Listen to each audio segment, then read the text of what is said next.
आज हम अनुगमन वेग, जिसे ड्रिफ्ट वेलोसिटी कहते हैं, उसके बारे में अध्ययन करेंगे। और अनुगमन वेग के आधार पर चालक में से बहने वाली विद्युत धारा का व्यंजक भी प्राप्त करें। हमने मुक्त इलेक्ट्रॉन मॉडल में कुछ कल्पनाएं करी थी, जिनके आधार पर मुक्त इलेक्ट्रॉन मॉडल की व्याख्या की गई है। उन कल्पनाओं में पहली कल्पना हमने करी थी कि चालकों में मुक्त इलेक्ट्रॉन अत्यधिक मात्रा में होते हैं। कितने होते हैं? तो प्रति घन मीटर में 10⁻29 मुक्त इलेक्ट्रॉन होते हैं।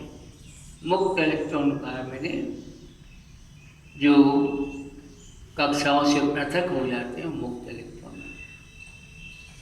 तो चालकों में मुक्त इलेक्ट्रॉन अत्यधिक मात्रा में होते हैं। और कितने होते हैं? तो 10⁻29 होते हैं 1 घन मीटर आयतन।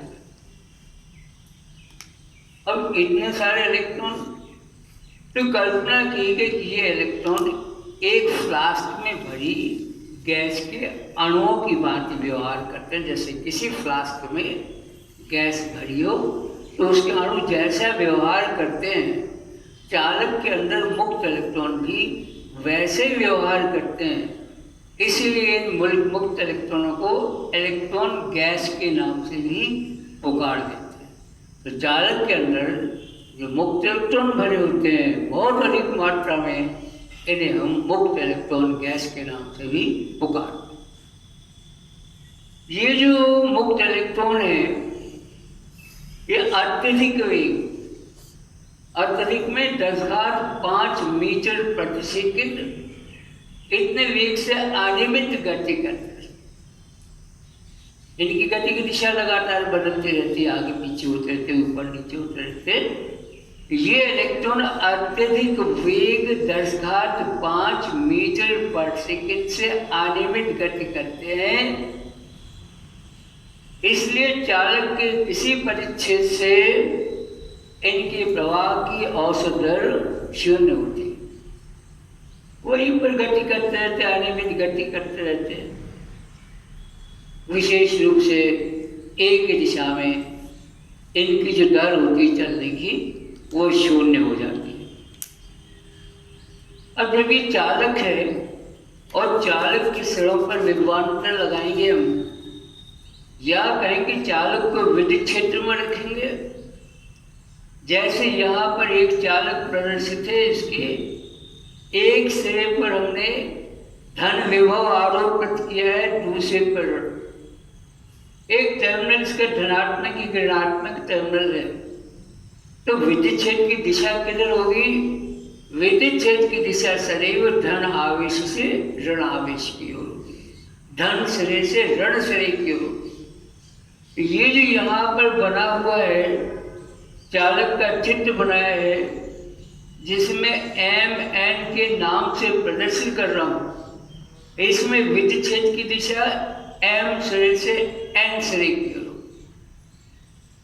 अब जब विद्युत क्षेत्र की दिशा M से N की ओर है, तो इसमें जो मुक्त इलेक्ट्रॉन है, स्वाभाविक बात है, इलेक्ट्रॉन ऋण आवेशित कण होते हैं। इसलिए ये इलेक्ट्रॉन, जो मुक्त इलेक्ट्रॉन है, ये M सिरे की ओर, मतलब धन सिरे की ओर गति करना प्रारंभ करेंगे।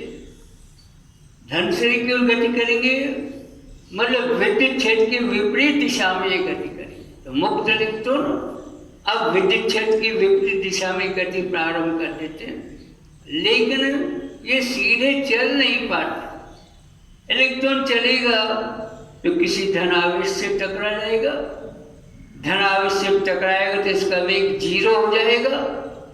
लेकिन फिर विद्युत क्षेत्र के जो बल है, उस बल के कारण फिर ये आगे बढ़ देगा, बढ़ेगा तो रास्ते में फिर किसी धन आवेश से टकरा जाएगा, फिर किसी दूसरी दिशा में फिर आगे बढ़ देगा, फिर किसी धन आवेश से टकरा जाएगा। प्रत्येक टक्कर के बाद ये रुकता है, रुकने के बाद किसी अन्य दिशा में फिर से चलने लगता है। इस प्रकार से ये जो मुक्त इलेक्ट्रॉन है इसका वेग लगातार बदलता रहता है, इसका वेग बदलता रहता है। इन सब वेगों का औसत निकाले हम, ये जो औसत वेग है इस औसत वेग को अनुगमन वेग के नाम से पुकारते हैं। इस औसत वेग को ड्रिफ्ट वेलोसिटी कहते हैं। इसका मान बहुत कम होता है, इसका मान लगभग 10⁻⁴ मीटर प्रति सेकंड होता है, मतलब 1 सेकंड में 0.1 मिलीमीटर लगभग ही चल पाता है।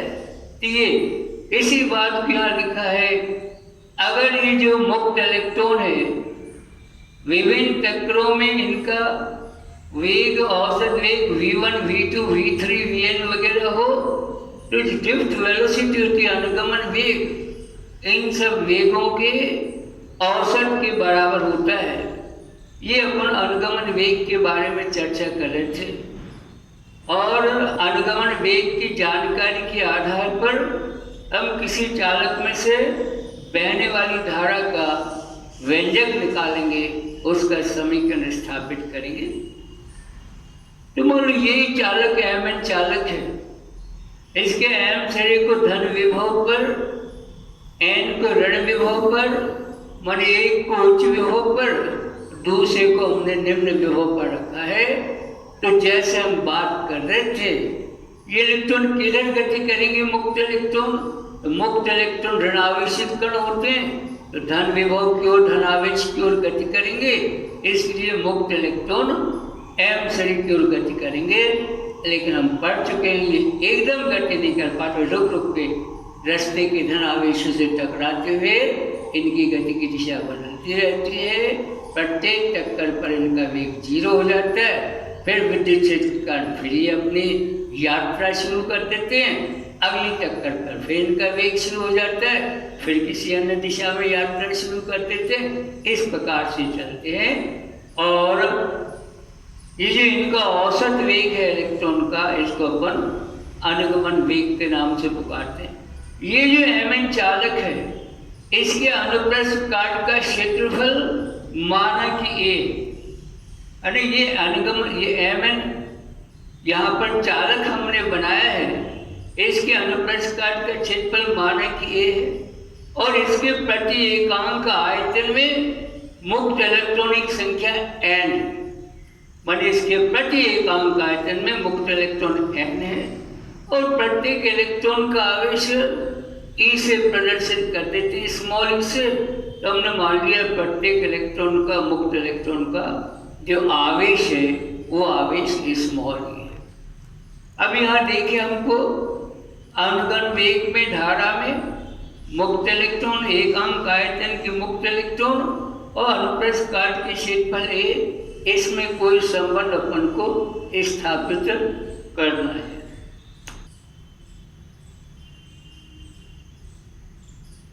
ये चालक Mn है, इसका कोई अनुप्रस्थ काट का क्षेत्रफल हमने कल्पना कर ली है, ये अनुप्रस्थ काट का क्षेत्रफल है